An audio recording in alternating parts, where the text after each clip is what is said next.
2.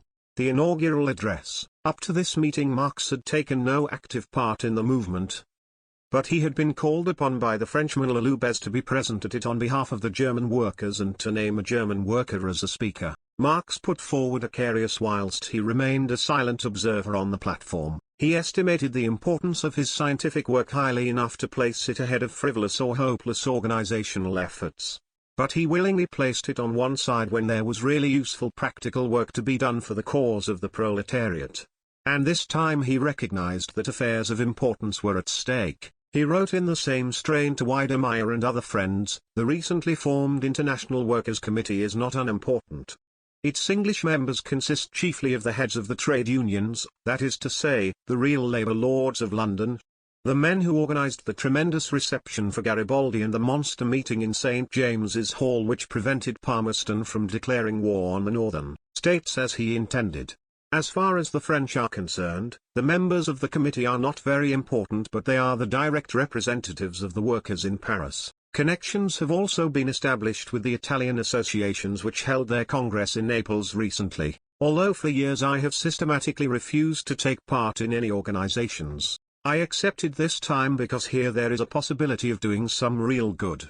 Writing to Engels he declared, "There is now evidently a revival of the working classes taking place, and he considered it his primary duty to guide it along the right lines." Fortunately the circumstances gave him the intellectual leadership automatically. The committee co-opted new members until it was about 50 strong, half of the members being English workers, whilst the strongest single group after the English was the German group which included Marx, Acarius, Lessner, Lochner, and Fander, all of whom had been members of the Communist League. France had representatives, Italy 6, and Poland and Switzerland 2 each. After constituting itself, the committee then appointed a subcommittee to draw up a program and statutes. Marx was also elected to this subcommittee, but owing to illness and the fact that the invitations were sometimes sent out too late he was unable to attend many of its meetings. In the meantime Major Wolff, the private secretary of Mazzini, the Englishman Weston and the Frenchman Laloubez had vainly tried to perform the task which the subcommittee had been set. Although Mazzini was very popular amongst the English workers at the time, he understood far too little about the modern working class movement to impress trained trade unionists with the draft he drew up. He simply did not understand the proletarian class struggle and therefore he hated it. His program contained a few socialist phrases, but they were the sort which the proletariat had already abandoned in the 60s, and the statutes he drew up were also conceived in the spirit of a bygone era and provided for a high degree of centralization such as was demanded by the exigencies of political conspiracies. As a result Mazzini's attempt was utterly foreign not only to the conditions of trade unionism in general, but to the aims of an international association of workers in particular, whose aim was not to create any new movement, but merely to link up the working class movements which already existed in the various countries. The drafts which Laloubez and Weston put forward also represented little more than collections of general phrases. The situation was hopeless, therefore, until Marx took it in hand. He was determined to throw the whole of the previous efforts overboard if possible, and in order to emancipate himself from them completely he drew up an address to the working class, an idea which had not occurred to the meeting in St. Martin's Hall, a sort of review of working class history since 1848, to serve as an introduction to the statutes of the new organization which might then be clearer and briefer. The subcommittee accepted Marx's proposals immediately and all it demanded was the addition of a few phrases about right and duty, truth, morality and justice. But as Marx pointed out in a letter to Engels, he succeeded in inserting them in such a way that they did no harm. The committee then unanimously and enthusiastically adopted the inaugural address and provisional rules. Referring to this document later, Professor Beazley declared that it was probably the most tremendous and striking representation of the working class case against the middle class ever pressed into a dozen pages. It opens by recording the striking fact that in the years from 1848 to 1864 the misery of the working class did not diminish, although just this period had gone into history as one of unparalleled industrial development and commercial growth.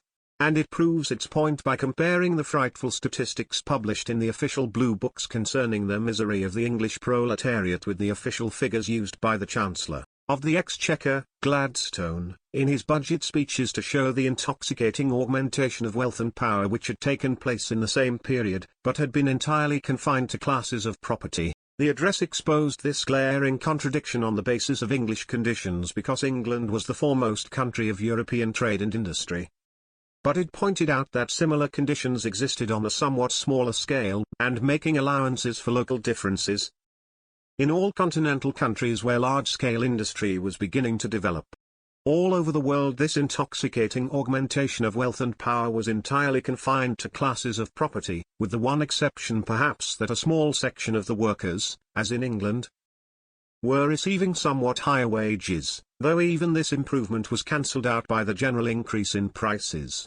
Everywhere the great mass of the working classes sank into ever deeper misery, at least to the same extent as the upper classes rose in the social scale. All the countries of Europe, it is now an irrefutable fact, undeniable for every unprejudiced inquirer and denied only by those who have an interest in awakening deceptive hopes in others, that neither the perfection of machinery nor the application of science to industry and agriculture, neither the resources and artifices of communication nor new colonies and emigration, neither the conquest of new markets nor free trade, nor any combination of all these things, can succeed in abolishing the misery of the working masses.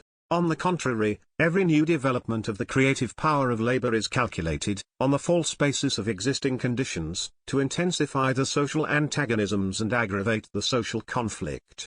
During this intoxicating period of economic progress, starvation raised itself almost to the level of a social institution in the capital of the British Empire. This period is characterized in the annals of history by the accelerated return, the extended compass and the deadly effects of the social pest known as the industrial and commercial crisis. The address then glanced at the defeat of the working class movement in the 50s, and came to the conclusion that even this period had its compensating characteristics. Two facts in particular were stressed: first of all the legal enactment of the 10-hour day with its salutary effects on the English proletariat. The struggle for the legal limitation of the working day had been a direct intervention in the great conflict between the blind forces of the law of supply and demand, which summed up the political economy of the bourgeoisie, and production regulated by social welfare as represented by the working class. And therefore the 10-hour bill was not only a great practical success, but also the victory of a principle. For the first time the political economy of the bourgeoisie was defeated by the political economy of the working class. The political economy of the proletariat had won a still greater victory through the cooperative movement and by the establishment of factories based on the principle of cooperation and made possible by the tireless work of a few men without outside assistance. The value of these great social experiments could not be estimated too highly. In practice, instead of by reasoning, they have proved that production on a large scale and in accordance with the laws of modern science is possible without the existence of a class of employers, giving employment to a class of workers, that in order to bear fruit the tools of labor need not be monopolized as the instruments of an exploiting dominance over the workers, that wage labor, like slave labor and serfdom, is only a subordinate and temporary form doomed to disappear before cooperative labor, which performs its difficult task with a willing hand, a joyful spirit and a light heart. However, cooperative labor limited to occasional attempts would not be able to break the monopoly of capital. Perhaps just for this reason aristocrats apparently high-minded in their ideas, philanthropic theoreticians of the bourgeoisie and even hard-headed economists have suddenly begun to pay loathsome compliments to the cooperative labor system, which they tried vainly to suppress in its infancy, mocked it as the utopianism of dreamers or condemned as the madness of socialists. Only the development of cooperative labor to national dimensions could save the working masses. But the owners of land and capital would always mobilize their political privileges to perpetuate their economic monopoly indefinitely, and it was therefore the great duty of the working class to conquer political power. The workers seem to have grasped the necessity of this, as was proved by the simultaneous resuscitation of the working class movement in England, France, Germany, and Italy, and by the simultaneous efforts to reorganize the workers politically. They possess one element of success: numbers. But numbers are weighty in the scales only when they are united in an organization and led towards a conscious aim.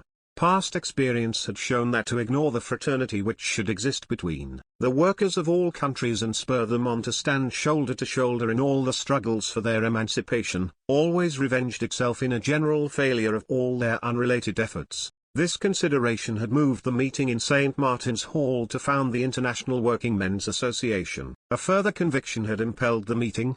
The emancipation of the workers demanded fraternal relations between the workers of all countries. But how could this high aim be achieved in face of a foreign policy on the part of the various governments pursuing criminal aims, exploiting national prejudices, and shedding the blood and wasting the substance of the peoples in predatory wars? Not the wisdom of the ruling classes but the heroic resistance of the proletariat against criminal folly had saved the countries of Western Europe from an infamous crusade to perpetuate slavery on the other side of the Atlantic. The shameless applause, the hypocritical sympathy or the stupid indifference with which the ruling classes had watched Tsarist Russia conquer the mountain fastnesses of Caucasia and slaughter the heroic Poles indicated to the working classes their duty to penetrate into the secrets of international politics, to watch the diplomatic tricks of their governments closely, to oppose them with all possible means and, should it prove impossible to frustrate them, to organize great demonstrations to demand that the simple laws of morality and justice which governed the relations between individuals should also be the supreme laws governing the relations between nations.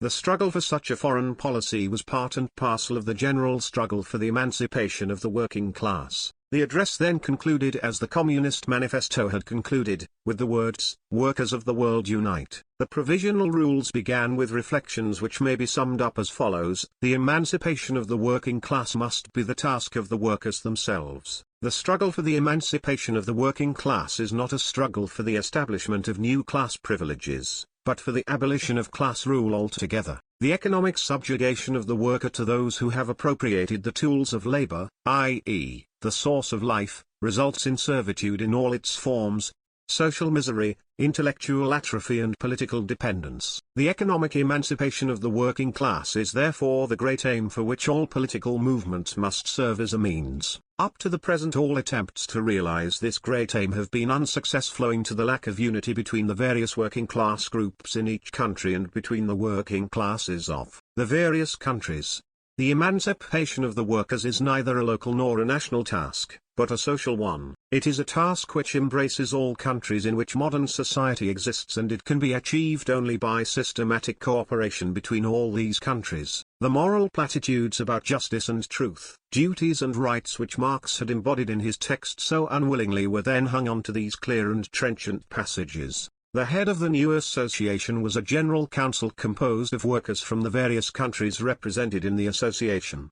But until the first Congress the committee elected by the meeting in St. Martin's Hall exercised the functions of the General Council. The tasks of this council were to establish international relations between the working class organizations in the various countries, to inform the workers of each country regularly concerning the activities of their fellow workers in other countries, to collect statistics on the situation of the working classes in the various countries, to discuss questions of general interest to all working class organizations, to secure uniform and simultaneous action on the part of all affiliated organizations in the event of international disputes, to publish regular reports on the work of the association, and other similar tasks. The General Council was to be elected by the Congress, which was to meet once a year and determine the seat of the Council and the place and time of the next Congress. The General Council had the right to co-opt new members and, if necessary, to alter the venue of the next Congress, but not to postpone it. The workers' organizations in the various countries which affiliated to the International were to retain their organizational independence completely, and any independent local organization might take up direct relations with the General Council. Although in the interest of effectiveness it was regarded as desirable that the various organizations in the individual countries should unite as far as possible on a national basis and under central bodies. Although it would be quite wrong to describe the International as the work of one great brain, it is nevertheless true that when it was founded it had a great brain at its disposal which saved it long and tedious wanderings on the wrong track by pointing out the right one from the beginning. Marx did no more than this, and it was never his intention to do any more. The incomparable mastery which the inaugural address reveals is based on the fact that it proceeded from the given situation and, as Liebknecht aptly pointed out, contained the final implications of communism no less than the Communist Manifesto. However, the inaugural address and provisional rules differed from the Communist Manifesto not only in the form. Time is necessary, Marx wrote to Engels, before the revived movement can permit itself the old audacious language. The need of the moment is, bold in matter, but mild in manner. It also had a very different task. The aim of the International was to unite the whole of the fighting proletariat of Europe and America into one great army, and to give it a program which, in the words of Engels, would leave the door open for the English trade unions, the French, Belgian, Italian, and Spanish Proudhonists, and the German Lassalleans. Marx relied exclusively on the intellectual development of the working class which would result from its united action to guarantee the final victory of scientific socialism as set out in the Communist Manifesto. It was not long before his hopes were subjected to a severe test, for hardly had the propaganda work of the International begun when it came into severe conflict with that section of the European working class which understood the principles of the International better than any other.